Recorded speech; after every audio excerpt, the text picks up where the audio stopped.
Hello, कैसे हैं आप लोग। आज की कथा में सुनेंगे एक नई कृष्ण कथा। तो चलिए सुनते हैं कृष्ण कथा। वृंदावन में एक संत रहते थे। संत कृष्ण की आराधना करते। उन्होंने संसार को भूलने की एक युक्ति की और मन को हमेशा कृष्ण भक्ति में लगाने का एक उपाय किया। उनके लिए महात्मा ने एक कार्य किया कि प्रभु से एक संबंध जोड़ लिया। उन्होंने खुद को नंद मान लिया, बालक को बालकृष्ण लाला, और वह उनकी सेवा करने लगे। वे लाला को लाड़ लड़ाते, यमुना जी में स्नान कराते, लाला को साथ लेकर जाते, भोजन करने बैठते तो लाला के साथ बैठते।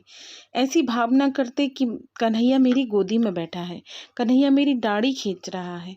श्री कृष्ण को पुत्र मानकर आनंद करते। श्री कृष्ण के ऊपर इनका वात्सल्य भाव था।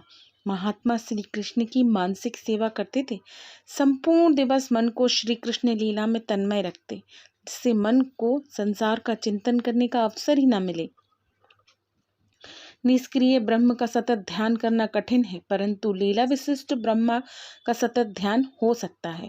महात्मा परमात्मा के साथ पुत्र का संबंध जोड़कर संसार को भूल गए, परमात्मा के साथ तन्मय हो गए। श्री कृष्ण को पुत्र मानकर लाड़ लड़ाने लगे।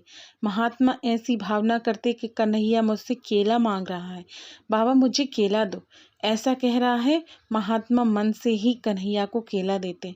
महात्मा समस्त दिवस लाला की मानसिक सेवा करते और मन से भगवान की सभी वस्तुएं देते। कन्हैया तो बहुत भोले हैं, मन से दोनों भी प्रसन्न हो जाते।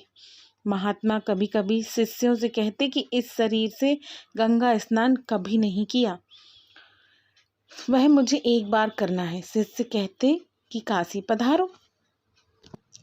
महात्मा काशी जाने की तैयारी करते, परंतु वात्सल्य भाव से मानसिक सेवा में तन्मय हुए कि कन्हैया कहते, बाबा मैं तुम्हारा बालक हूँ, छोटा सा हूँ, मुझे छोड़कर काशी नहीं जाना। इस प्रकार महात्मा सेवा में तन्मय होते। उस समय उनको ऐसा आभास होता कि मेरा लाला जाने की मनाही कर रहा है, मेरा कान्हा भी बालक है, मेरे कन्हैया को छोड़कर यात्रा करने कैसे जाऊं, मुझे लाला को छोड़कर जाना नहीं चाहिए। महात्मा अति वृद्ध हो गए। महात्मा का शरीर तो वृद्ध हुआ, परंतु उनका कन्हैया तो छोटा ही रहा, वह बड़ा हुआ ही नहीं। उनका प्रभु में बाल भाव से स्थिर रहा। एक दिन लाला का चिंतन करते करते वे मृत्यु को प्राप्त हो गए। शिष्य कीर्तन करते करते महात्मा को शमशान ले गए। अग्नि संस्कार की तैयारी हुई। इतने में ही एक 7 वर्ष का अति सुंदर बालक कंधे पर गंगा जल का घड़ा लेकर वहां आया। उसने शिष्यों से कहा, ये मेरे पिता हैं, मैं इनका मानस पुत्र हूँ। पुत्र के तौर पर अग्नि संस्कार करने का अधिकार मेरा है, मैं इनका अग्नि संस्कार करूंगा। पिता की अंतिम इच्छा पूर्ण करना पुत्र का धर्म है। मेरे पिता की गंगा स्नान करने की इच्छा थी, परंतु मेरे कारण वे गंगा स्नान करने नहीं जा सके, इसीलिए मैं गंगा जल लाया हूँ।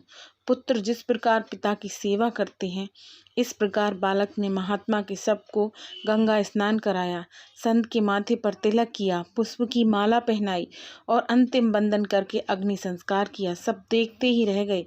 अनेक साधु संत थे, परंतु किसी की बोलने की हिम्मत न हुई। अग्नि संस्कार करके बालक एकदम अंतर ध्यान हो गया।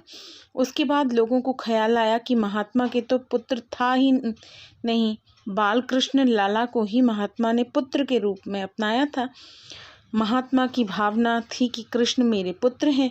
परमात्मा ने उनकी भावना पूरी की। परमात्मा के साथ जीव जैसा संबंध बांधता है, वैसा ही संबंध परमात्मा उसको मिलते हैं। बोलो राधे राधे।